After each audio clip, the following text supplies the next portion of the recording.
Netflix just spent $82.7 billion to buy Warner Brothers. And for a company that spent decades saying, "We're builders, not buyers," this is one of the most shocking reversals in business history. But here's where things get really interesting.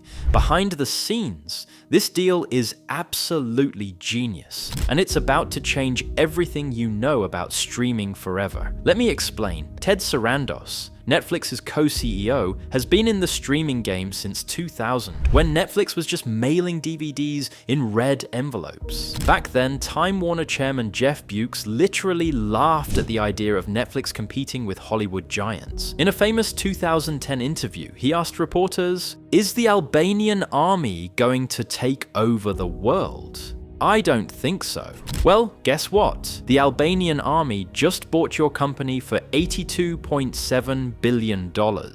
For years, Netflix built its empire the hard way. Ted Sarandos famously declared in 2013 that Netflix wanted to become HBO faster than HBO can become us. They created Stranger Things, Squid Game, and Wednesday from scratch. They spent billions developing original content when everyone said they were crazy. And their strategy was crystal clear: build everything yourself, never buy. Over the years, we have been known to be builders, not buyers, Sarandos told Wall Street analysts repeatedly. Netflix was proud of this approach. While Disney was buying Fox for $71 billion and Discovery was merging with Warner Media, Netflix stayed focused on creating original content. They hired the best showrunners, signed mega deals with creators like Shonda Rhimes and Ryan Murphy, and invested heavily in international productions. It was working too. By 2024, Netflix had become the undisputed king of streaming with over 300 million subscribers worldwide. So what changed? Why would Netflix suddenly drop nearly $83 billion on a century-old studio?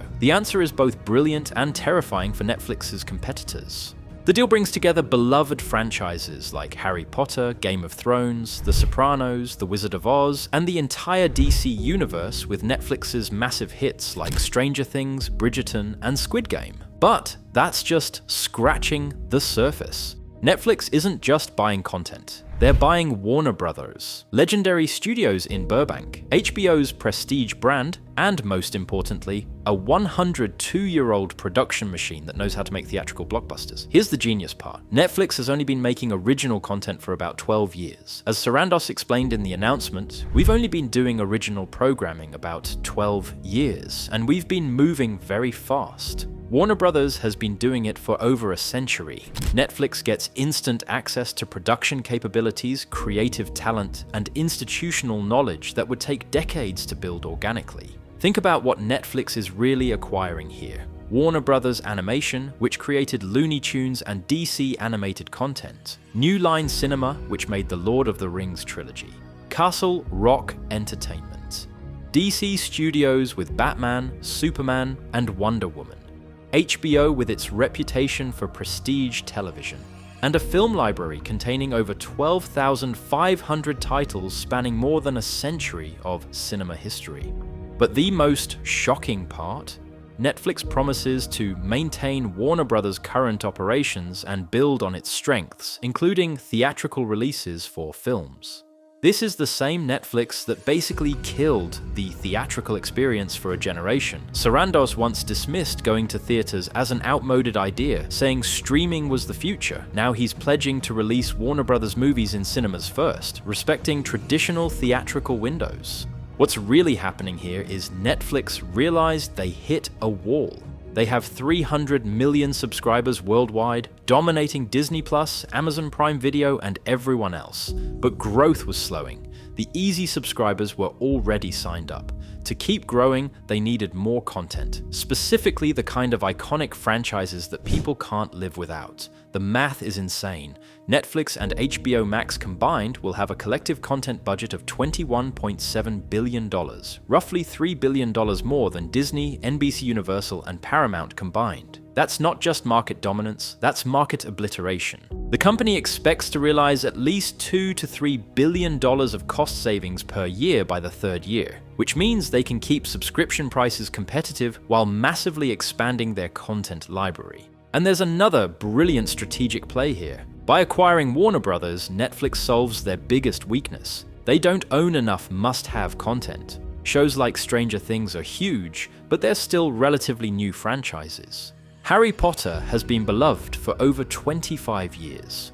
Batman has existed for 85 years. These franchises have multi-generational appeal that you simply cannot manufacture overnight. Of course, not everyone is thrilled about this mega merger. Theatre owners are panicking. Cinema United called it an unprecedented threat to the global exhibition business, worried that Netflix will eventually push everything to streaming. The Writers Guild says it should be blocked, fearing job losses and reduced competition. Even some politicians are calling for regulatory scrutiny, questioning whether one company should control this much entertainment content. Paramount tried to swoop in with a counter-offer worth $108 billion, hoping to outbid Netflix. But Netflix included a $5.8 billion breakup fee to ensure the deal goes through, essentially betting nearly $6 billion that regulators will approve it and that Warner Brothers won't back out. And here's the kicker. While Paramount's bid might have saved more money through overlapping operations, Netflix's pitch was smarter.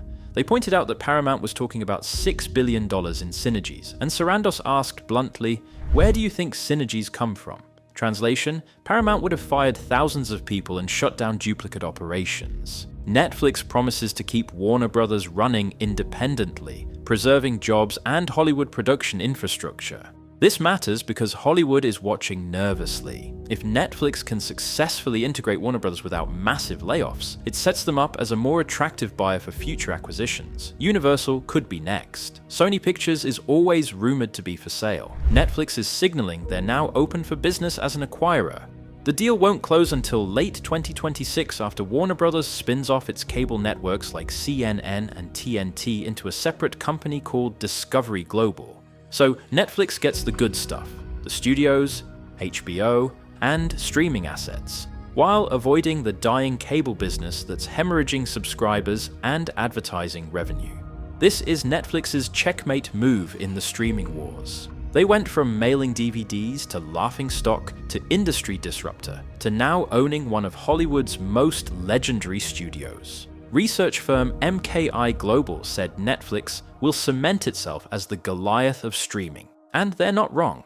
With this acquisition, Netflix will control roughly 40% of all streaming content consumed globally. So the next time you're watching Batman, Harry Potter, or The Sopranos on Netflix, remember, the Albanian army didn't just take over the world. They bought it for $82.7 billion, and they're just getting started. Because if there's one thing this deal proves, it's that in the streaming wars, Netflix isn't playing defense anymore. They're going on offense, and they've got the biggest war chest in entertainment history.